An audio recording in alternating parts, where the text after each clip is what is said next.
वंदे भारत, आप देख रहे हैं भारत तक। आपके साथ मैं हूं सांची त्यागी। आज हम बात करेंगे रूस और चीन के बीच में हुई एक डील की। आपको याद होगा कि कुछ समय पहले तक रुपया रूबल डील को लेकर बहुत चर्चा हो रही थी। ऐसा लग रहा था कि भारत और रूस के बीच में जब ये डील सही मायने में सफल होती हुई नजर आएगी तो उससे भारत के रुपये को बहुत फायदा होगा, वो बहुत बड़े स्तर पर मजबूत होगा।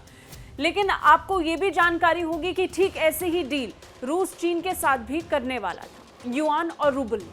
अब इस बीच पश्चिमी देशों को इससे झटका लगा है और सबसे बड़ी बात यह है कि ये जो डील है, खासतौर पर युआन और रूबल को लेकर, यानी रूस और चीन के बीच की जो डील है, अब अंतिम रूप तक पहुंच चुकी है और दोनों ही देशों के बीच में अब युआन में भुगतान होना शुरू हो चुका है। भारत और रूस में डॉलर की जगह रुपया में कारोबार की चर्चा के बीच रशिया की बड़ी गैस कंपनी गजप्रॉम ने चीन के साथ एक एग्रीमेंट साइन किया है, जिसके तहत गैस सप्लाई के लिए पैसों का लेन देन अमेरिकी डॉलर की जगह चीनी मुद्रा युआन और रूसी रूबल में किया जाएगा।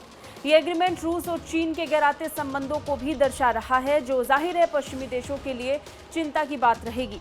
दरअसल रूस यूक्रेन के बीच में जंग छिड़ने के बाद पश्चिमी देशों ने रूस पर कई तरीके के प्रतिबंध लगा दिए थे। बदले में रूस ने नए तरीके से अपनी इकोनॉमी को मजबूत करने की दिशा में कुछ फैसले लिए, जिसमें उसने अपने कारोबार को बढ़ावा देने के लिए न सिर्फ अपनी करेंसी को प्रोत्साहित किया, लेकिन साथ ही साथ जिसके साथ वो कारोबार कर रहा है उसकी करेंसी को खूब प्रोत्साहित किया, जिसमें भारतीय मुद्रा भी शामिल है और चीनी मुद्रा भी। भारत भी अपनी करेंसी में रूस के साथ व्यापार करने की तैयारी में है, लेकिन अभी तक बात नहीं बन पाई है। रूस ने कहा था कि वो सभी मित्र देशों के साथ स्थानीय करेंसी में व्यापार करने की योजना बना रहा है।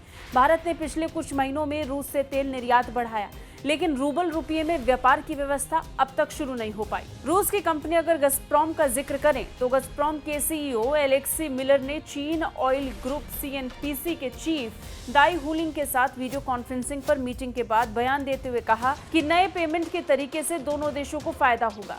मिलर ने आगे कहा कि नए पेमेंट का तरीका कैलकुलेशन को भी आसान करेगा और दूसरी कंपनियों के लिए भी एक शानदार उदाहरण बनेगा।